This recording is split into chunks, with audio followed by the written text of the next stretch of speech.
Raise your hand if it's your first time at the warehouse. Oh, okay. Well, we hope to see you at our future events as well.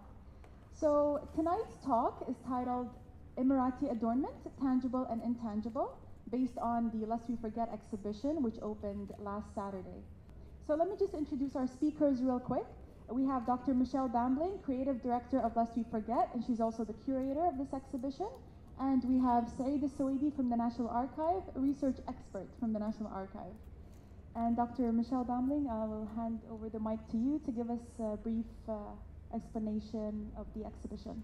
Good evening, everyone. I'm so happy to see how many people turned out tonight. And it's really fortunate because we've shifted a little bit of our format, and it gives us more time now to have questions from the audience and for the contributors to step forward and talk about their participation in the building of the archive that this exhibition and book are based on. It's a really rich exhibition, and that's because so many people have contributed to this exhibition. And what I'd like to do now is to walk you through the process of how the content came together, the design came together, and the idea behind it. Here I have the title, Emirati Adornment, Tangible and Intangible, with this illustration. The illustration is a merging and layering of imagery. You can see that we have an actual photographed burqa, which is a very much a tangible, which is a physical, enduring, lasting object. And over that, we have a very thin line drawing drawn on transparency laid on top. And what that illustrates is the making of the burqa that you see. And the making of the burqa is an intangible skill. It's not only a skill, but it's a sensibility, and it's also a wearing of a custom that's now slowly slipping into the past. So what is Lest We Forget? Lest We Forget is an extensive effort to gather memories, memories that are triggered by material culture, to gather reflections upon those memories, responses upon those memories. And that's a way to keep the past vital and alive today. So how do we do that? That's what we're going to be talking about now, but the first clue is that this is obviously a very aesthetic approach if you look at this image. So what I'm hoping that you will experience as you go through the exhibition and the accompanying book is an aesthetic response that not only allows you to sort of weave through the layers of Emirati culture that people are generously and personally sharing, but also to trigger within you your own memories, your own responses. And in that way, I believe that the universal language of art can trigger a universal understanding of not only the culture here, but the culture from which you come and the universal value of cultural understanding. So we step into the exhibition, and here's the entrance. It's a very modest and simple exhibition entry. And you see at the very front one object, and that object is this book. Again, it's a very plain and modest cover. It's also a book that plays upon the previous book. I don't know how many of you were here for the last show, which was our second Lest We Forget exhibition, but you'll probably recall that there were pages of the book all over that exhibition, and that it was a framework for what the content of the exhibit was. Well, the same idea works here, although you won't see pages scattered throughout. The book is actually the kind of robust content behind the installations that you see.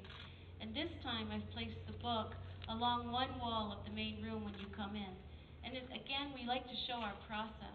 And our process is shown so that people understand how this different approach occurs, but also how they can contribute and how you can contribute.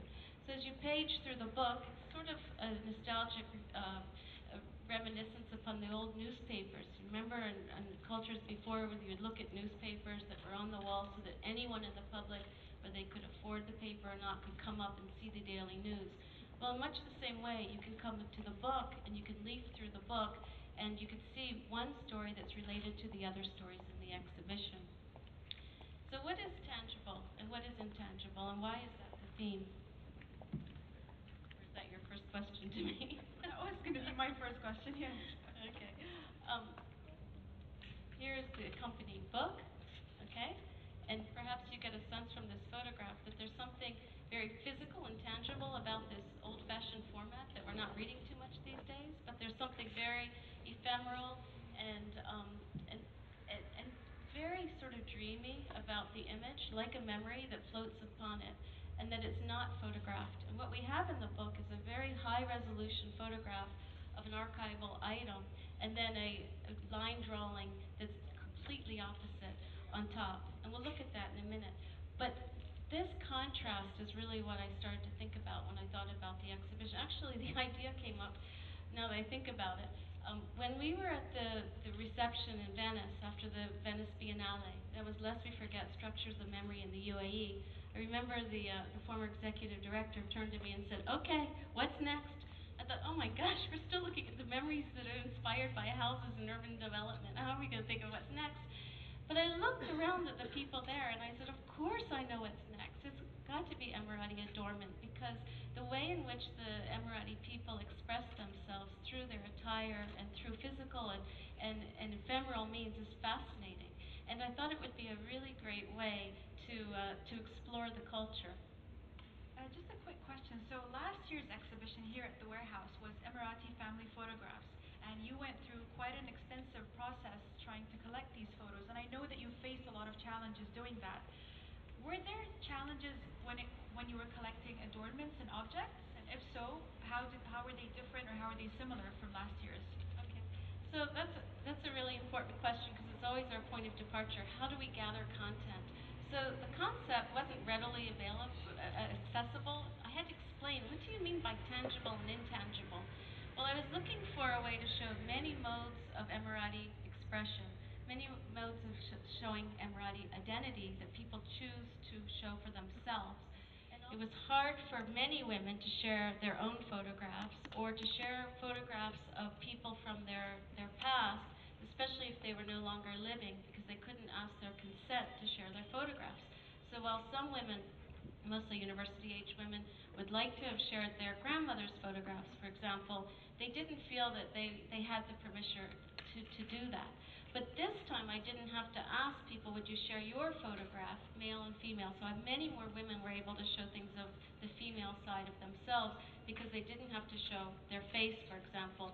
They can represent and express themselves through many modes of adornment.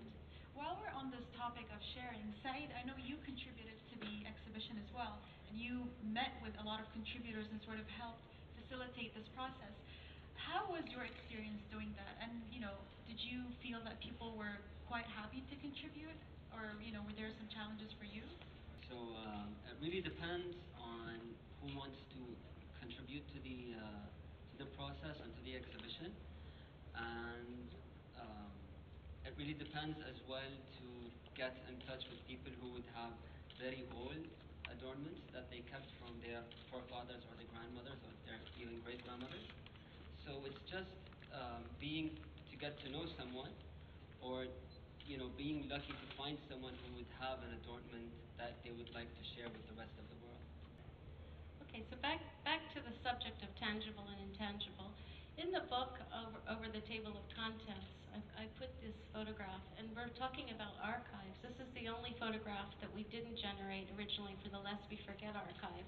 This is two photographs taken by Ronald Kodroy, and I received permission from TCA to publish these. But what I thought was so fascinating about these two photographs, it's the same woman, it's the same back of the head, it's a traditional hairstyle that we rarely see anymore, but very important in Emirati cultural identity. And here we have a tangible adornment, the gold hair ornament, and then we have an intangible expression of adornment, which is the perfume paste. So you can see from a historic photograph the kind of roots of this idea very easily expressed. The book is divided into two sections, tangible and intangible.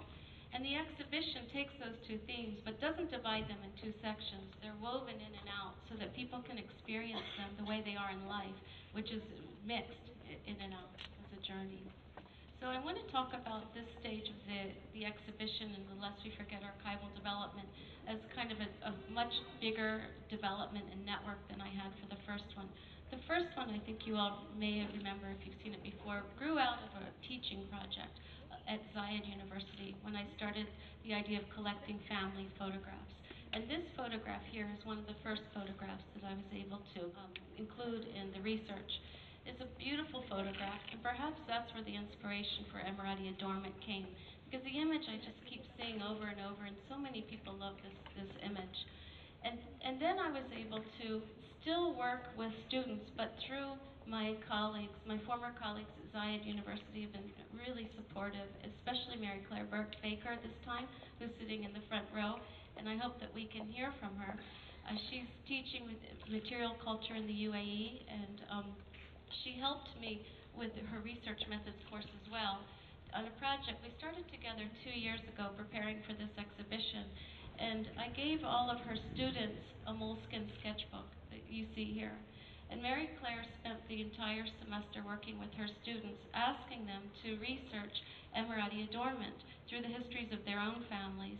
And here I have one of the pages that I especially love, which is a small fragment of a burqa, the cloth that a burqa is made of. And what's so fascinating about the way it was pressed between the closed pages is that you can see not only the sort of luminescence sheen of the outside of the burqa that all of us are used to seeing, but you also see what we never see, which is the indigo stain from the inner layer of cloth that actually leaves traces of blue marks on the woman's skin.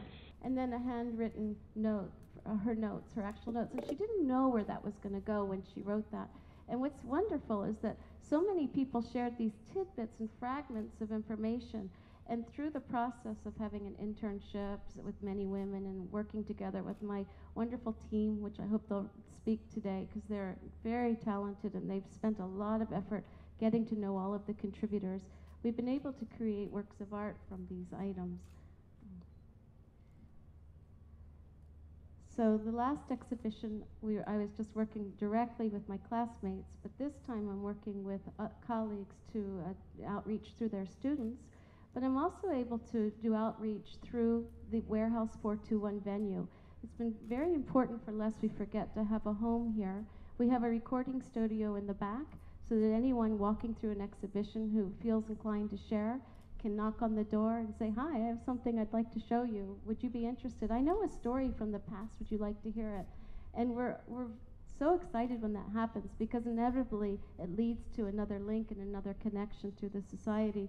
And one day, Dr. Hamid Khoury, who's also sitting here in the front, he walked up and said, "Oh, I have a lot of wonderful things from the past. Would you like to see?" Well, that planted a 6-month project of many trips to Dr. Khoury's home with the staff and myself and learning many things. And here's one of the pictures of our first attempt to archive his collection. And we looked at, not that we were thinking of swords or daggers or rifles for that matter, we were really looking at forms of male adornment. And you can see on this example the exquisite silver work on the hilt of the sword and also along the sheath. I bring this picture for you to see that we go to places. People aren't only coming to us. So those of you in the audience who know people who might have something to share, please let us know. We'd be happy to go. This is so far mostly an Abu Dhabi-based project, but more and more we have content from Dubai and Sharjah.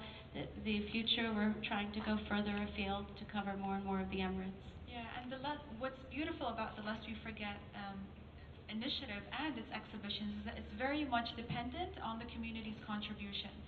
So we really do encourage you to, share your stories, your photos, your objects, anything that anything that you feel, represents a special memory, and you might see it at an exhibition.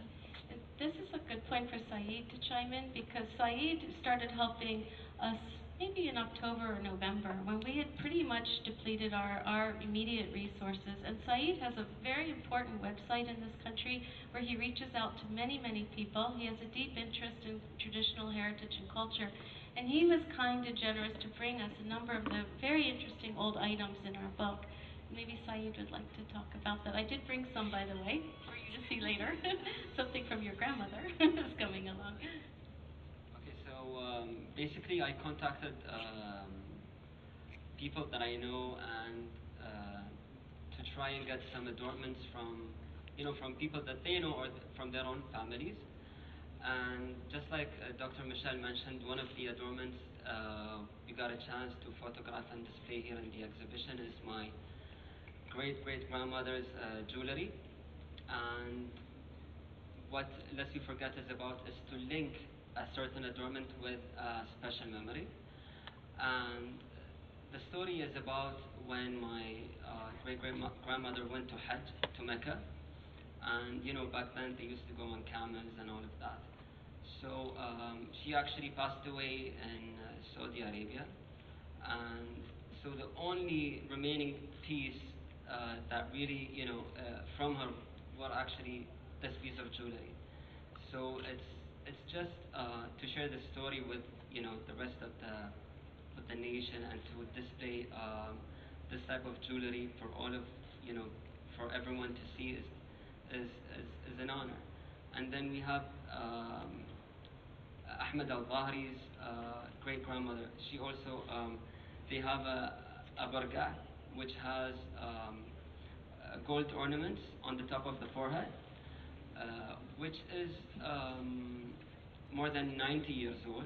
So she kept those ornaments with her, and whenever she wears a burqa and then the burqa wears out, she would make a new one and then put the ornaments back on the forehead.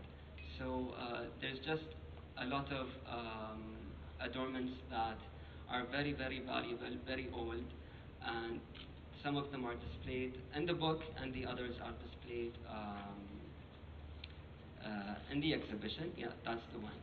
And the small gold ornaments, they're called niyum, just like we say stars, but in Arabic they're called niyum. And the bigger sized ornaments, they're called mishakhas. And mishakhas, some of the women would have, stitched the mishakhas on the burqa on top, which are bigger sized, and some of them would stitch it on the thobe, on the dress, which basically they're golden coins, but quite light.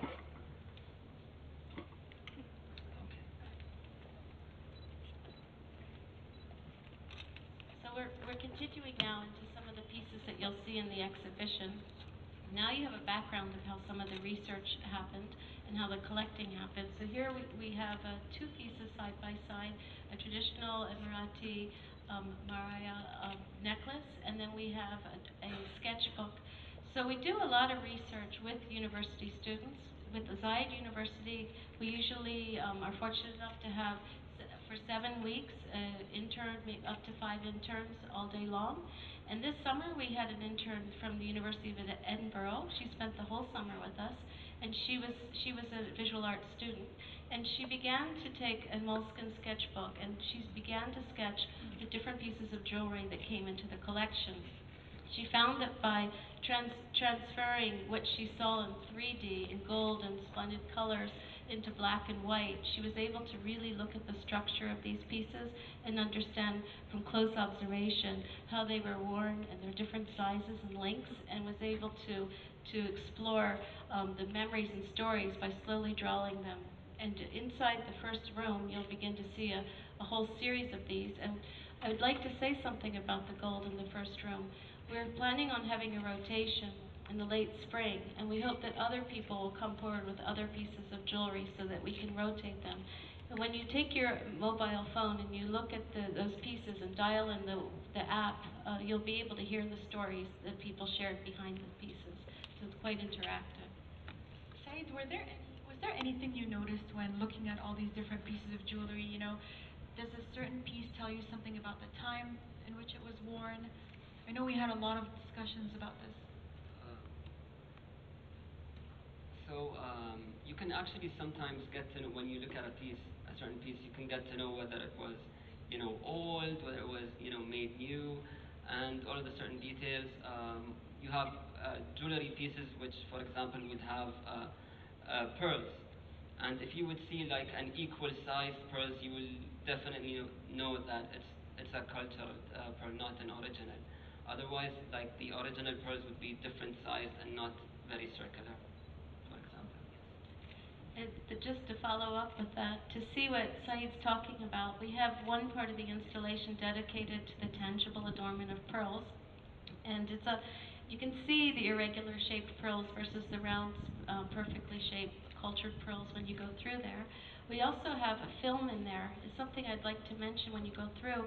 All of the films were also created this year. We have 6 short films on the themes of tangible and intangible, and everyone who appeared in that film were really people that just walked into the exhibition, like Mr. Fardan, who is from a descendant of a long line of pearl merchants, and he appeared kindly in the film.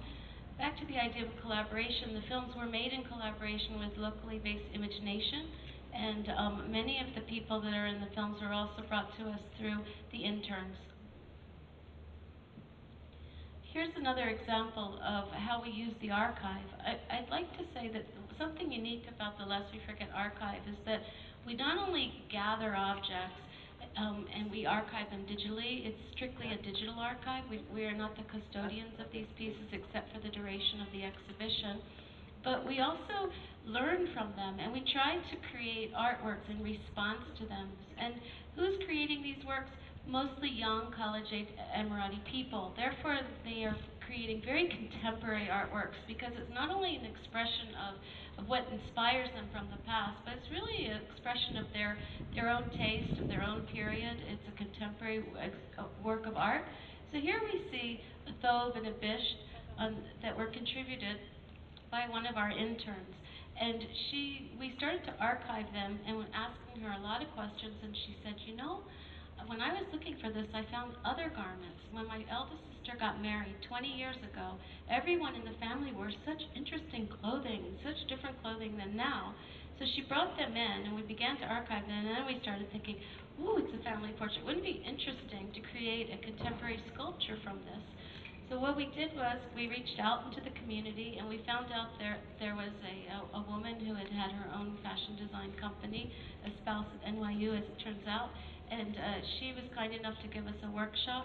And we took apart the old garments, not physically, but we measured them, created paper patterns, and then these sculptures that you see here. So it's a contemporary family portrait based on the actual archival content. So most of the work that you see inside the exhibition is based on actually it's all based on archival content. Dr. Michele, so I noticed that in this exhibition and in last year's exhibition, you always have a contemporary response section. Do you feel like your exhibitions would be lacking something had you not incorporated that element? Do you feel like it adds something to the exhibition? It's essential to Lest We Forget. The reason that happened, none of this was planned, by the way. It's a completely organic process. I had no idea I would still be in this country doing this 10 years later. But what happened was, when I was teaching at Zayed University, I found over and over again that the Emirati students that I was teaching had so many questions about their own past. And sometimes I felt like they knew more about my country than their country in terms of the heritage. And I know that's a kind of gross generalization that I just said that. Not everyone, of course, but many girls were really, really curious about 2 or 3 generations back. And so that's really how this all started. I asked them to find out what their own parents took photographs of, what their own grandparents took pictures of. What did your mother look like when she was your age? What did your first family house look like after you were settled? What was the first car like? When did you first get phones in your house? What did you do with those phones? Oh, we posed in front of those phones. So basically it began to be a look at modernity, but taken through the lens of Emirati people's own cameras for their own purposes, not for press or media, for example. So back to the question about contemporary expression, it really came from the Emirati students. It didn't come from me. I happened to be teaching curatorial practices and some fine arts, visual arts courses and art history courses, so I was able to listen to their request, which was kind of out of the discipline of art history and curatorial practices, which was, you know, you keep taking us to the library, and we're not finding out very much about the license plates that you ask us to research. We really aren't finding out very much about those first phones, Michele. You know what we want to do? We want to get in the studio. We're visual artists, and you keep telling us to use visual language to articulate meaning. So why can't we do that? Brilliant. That is exactly what you should be doing. And that was the breakthrough. So that's why the art projects are so essential. And it's a way for them meaning the young Emirati people participating, to find out what really resonates with them of their own history and their own culture, and then to express that in a way that's very meaningful to them in terms of contemporary art. So here's a still from one of the 6 films, and this was one of our interns, and it's in the introductory zone of the exhibition, and you can see that her grandmother is applying fragrant paste in the way that it was applied to her by her own mother before her marriage. the burqa used to look quite differently before. The most important thing in a burqa is for it to cover the whole face. So you have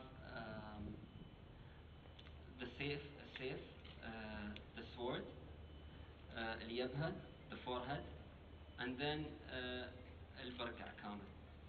So before it used to cover the whole face, and a woman would actually wear it when she reaches puberty, even if she got, even before she gets married. And the burqa is made for the size of her face. And when she gets older, she wears even a bigger burqa. And the texture is made from Nil. And the thing behind the head is called shab. So the little girls would do the shab al-fadda, which is made from silver. And the older woman, which is basically a red color, shab ahmar. Yeah, which is basically the normal red color for the burqa. As for the jewelry, the piece that we see in the picture is hiyal bashoj, which is a bracelet with shoj, like a spikes bracelet. Yeah. So this is another example of how content comes and how it's expressed artistically through the community. This is an installation that was started several years ago by Noura al-Mansouri, and maybe 8 or 9 years ago when I was teaching at HCT, I knew Noura, and a few years ago she came to me and she told me a really sad story that the great aunt of hers who she was very close to had passed away, and that she was really in mourning, and the way she came to terms with that was that she wanted to hold on to something of hers because she couldn't hold on to her anymore. So she collected her burqa, a few of her burqa, and she was talking to other friends in her circle, and they had similar experiences, and it wasn't only the women from that generation that they were losing, but also they felt that those women represented women of a period of their history that they were losing touch with. So she started a project of collecting memorial burqa. And before long, more and more people were sharing their grandmother's burqas who were actually living. And it became a celebration of the generation, not just a memorial piece. And many people contributed. And the burqas are from all over the UAE, and even some people who have connections with the UAE or who are in the Gulf and lived in the Gulf.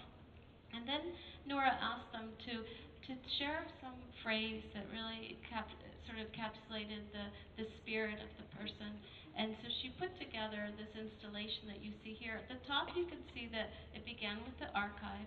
So she brought in 50 burqa with the women's names, and we archived them, which is the top photograph. And then we discussed how could we bring them into the exhibition and to create an installation. So when you go into the exhibition, you can see it's an immersive experience. You can walk inside in between these double pane panels of glass, and you can see the burqa from both sides. We're familiar with the outside, but you can actually see the inner part that touched the woman's face. It's a very intimate portrayal of these women, and Noura aptly calls it a portrait of 50 ladies.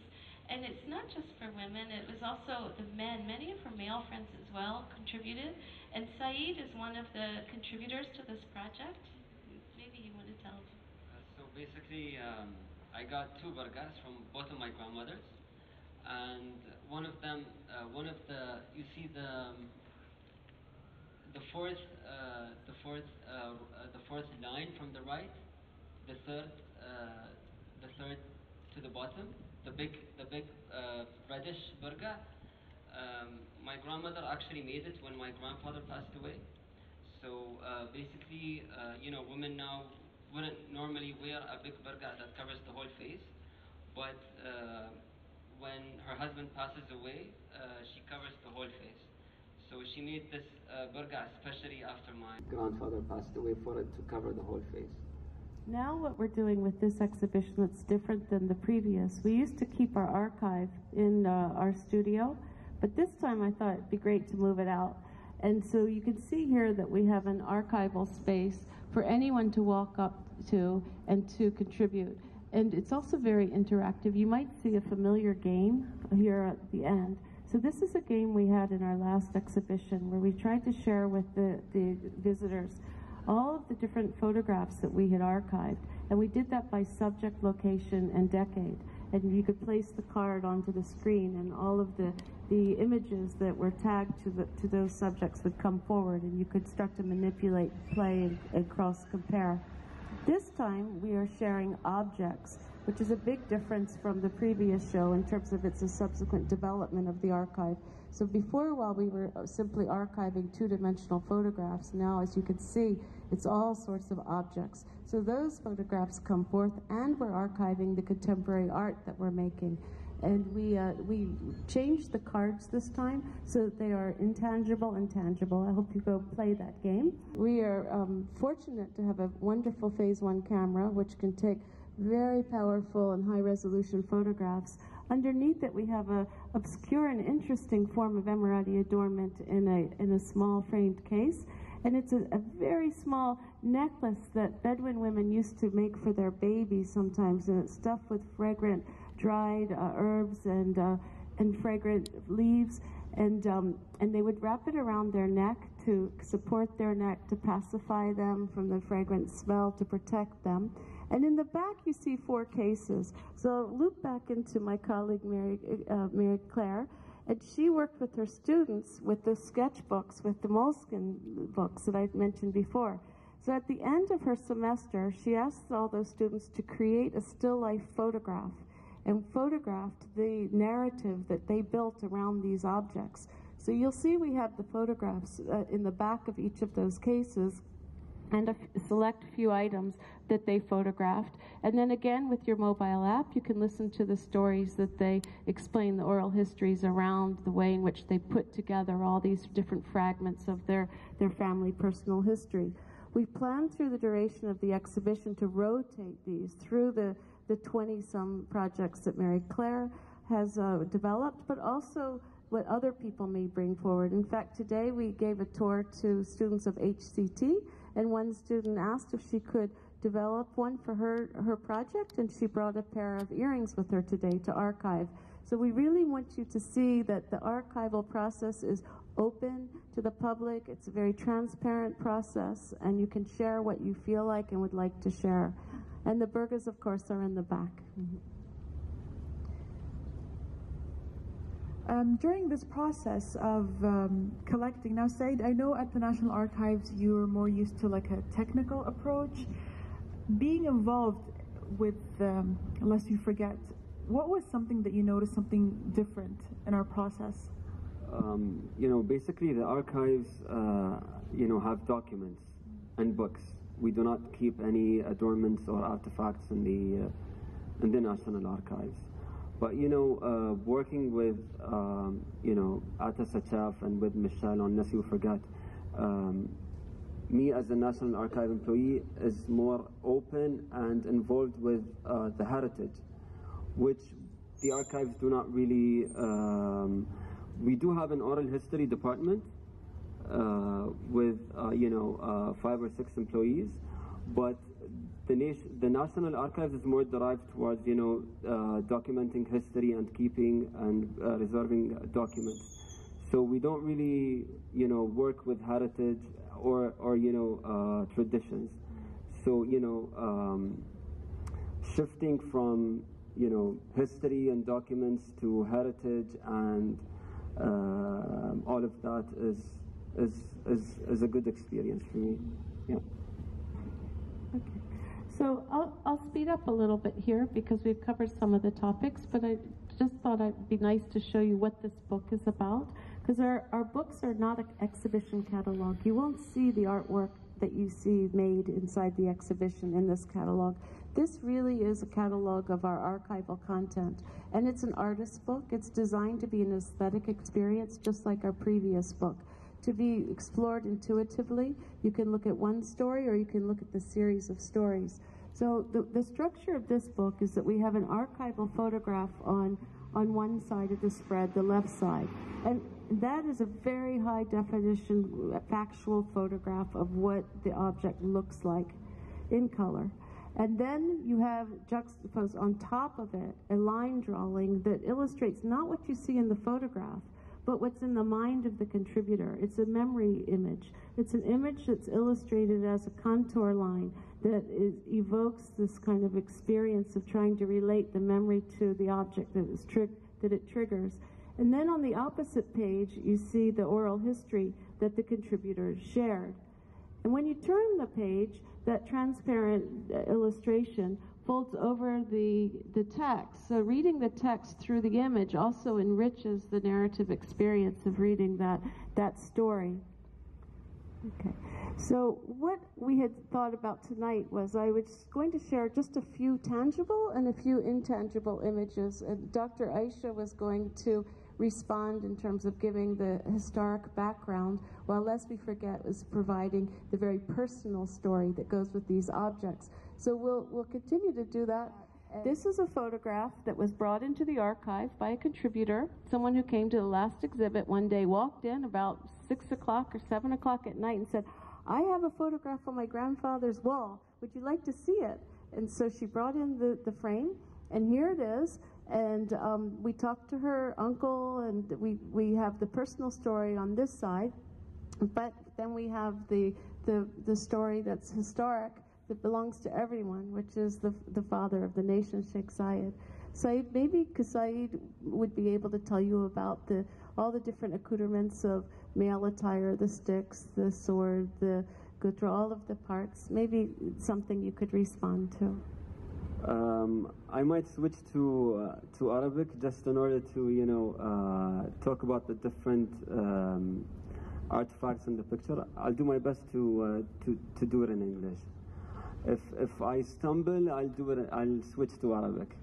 So basically, the picture actually resembles Sheikh Zayed and with a group of men doing either. I mean, there's no audio. It's either razif. So it's either ayala or a harbiya. Mostly razif, because from the action of the Sheikh Zayed sword or the stick, it's mostly razif. And Sheikh Zayed is obviously wearing a bisht. And I would like to just add that the bisht back in the day was not only for a sheikh, it was also for very known figures in the country. Even like a normal man living in Arish would be wearing a bisht if he was a man of a known man from a certain family, or a known man to the sheikh. The Hanawi Confederation and the Ghafri Confederation. So those two confederations, political confederations, not genealogical, so it's only political. A Ghafri confederation will have the curved stick from the top, whereas the Hanawi confederation will have mostly like it's only, it's leaning a little bit downwards. So these are two different types of sticks. Do you know what any of these names mean? Like, is there a reason? Al-Shahid is, it's the Arabic name for the finger. Al-Khansar is the Arabic name for the finger. I try to figure out the Yubira and the Marami, but, I just had, no idea what the word means. Let's talk to Dr. Marie Claire about her experience in collaborating with Lest We Forget. I'm primarily working with material culture of the UAE and research methods, and also a class working on representation and exhibitions at the moment. And I've spent the last 2 years collaborating with Michele on producing material that could feed into this exhibition, and also trying to create an awareness amongst the students that they are at a uniquely important time in the history of the UAE, and their generation is really the last generation who can talk to and collect the memories of the older generation, the pre-oil generation, and these memories are slipping from us fast, just as the objects are slipping from us fast, and they have a responsibility as well to preserve this material for their families and also for the country. And so that was the starting point of working with this material and trying to use objects as a way of generating stories, and also in the material culture class encouraging them to go and learn disappearing handicrafts. And so they would go in groups and learn from their grandmothers and their aunts, learn how to make telly, khos, how to make burga. And then, as Michele has also done in the Last We Forget exhibitions, they will also create an artistic response to this, and because they're all art and design students at Zayed University. Thank you very much. I know we have some questions for the Lest We Forget team. I would like Nasser Yazani. I don't see you, Nasser. Zayani. He's right there. Where are you? Most interesting about working on this book specifically is you really get to know and see the diversity of the way that the culture really adorns themselves.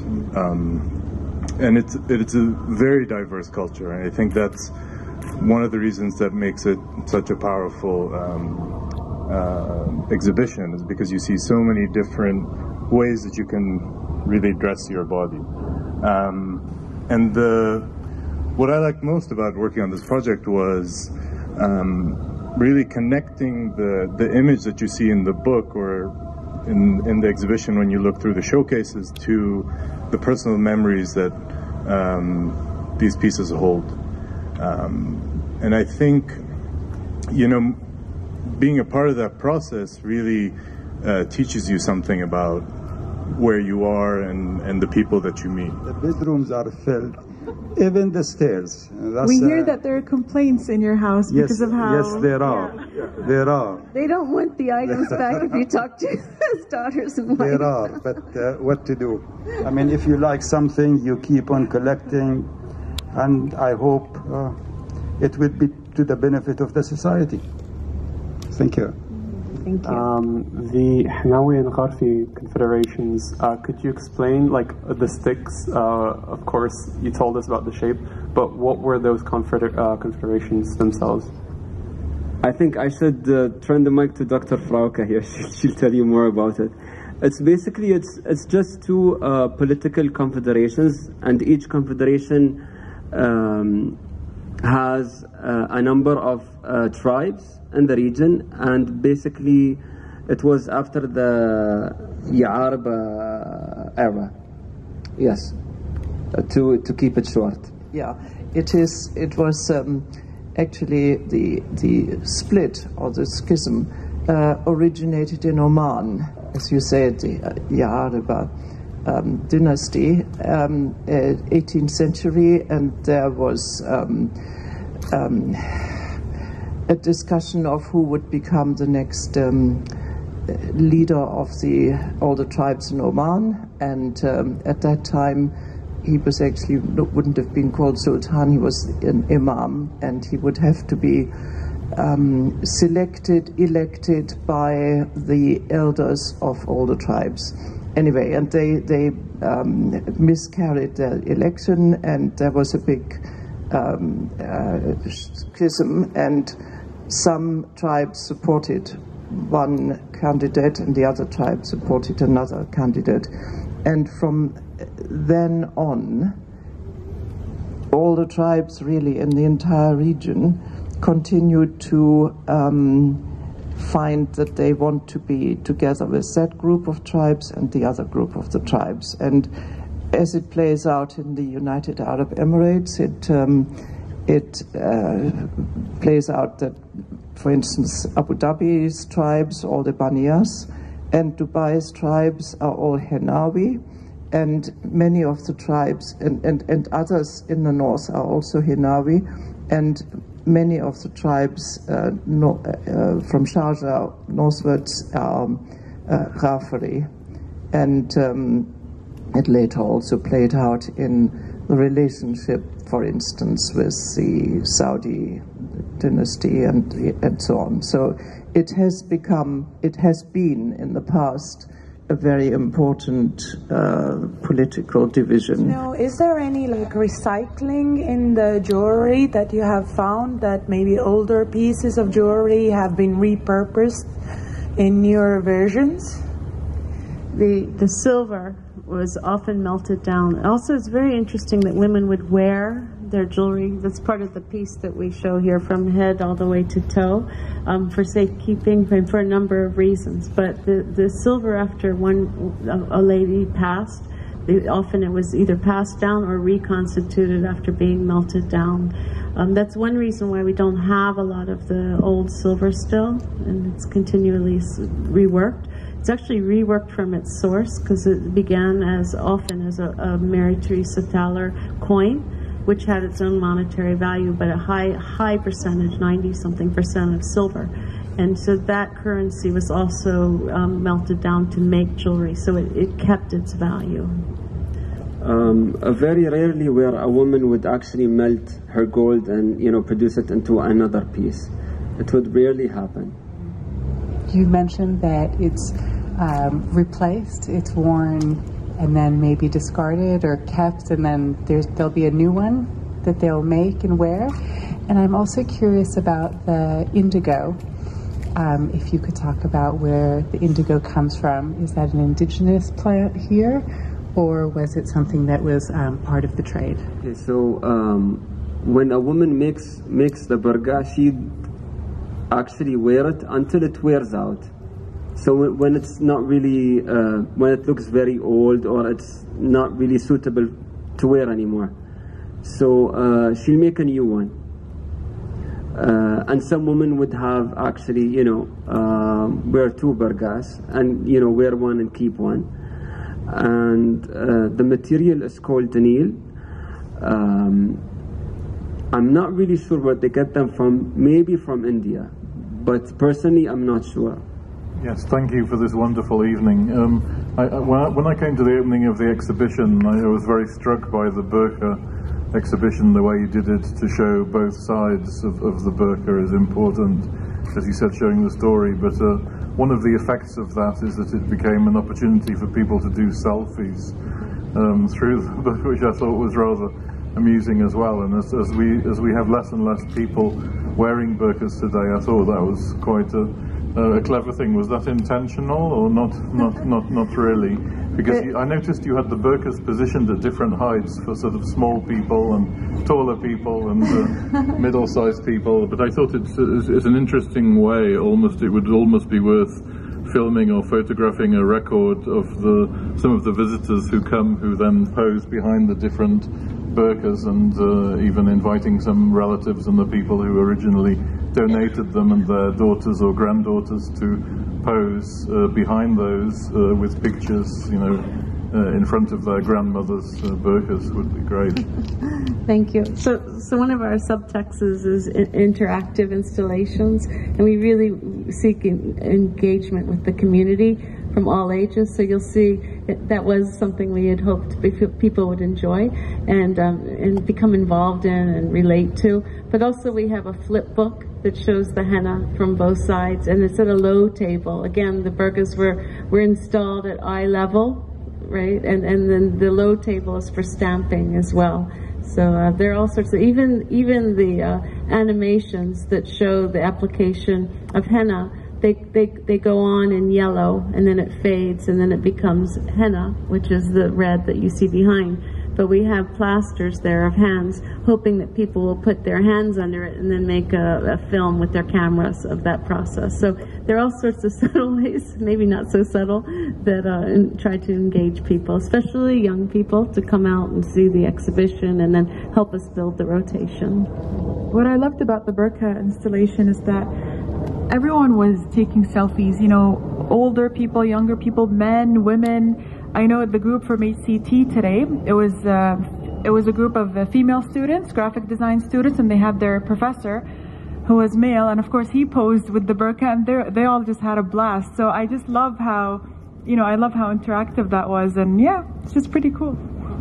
Thank you everyone for attending. Thank you.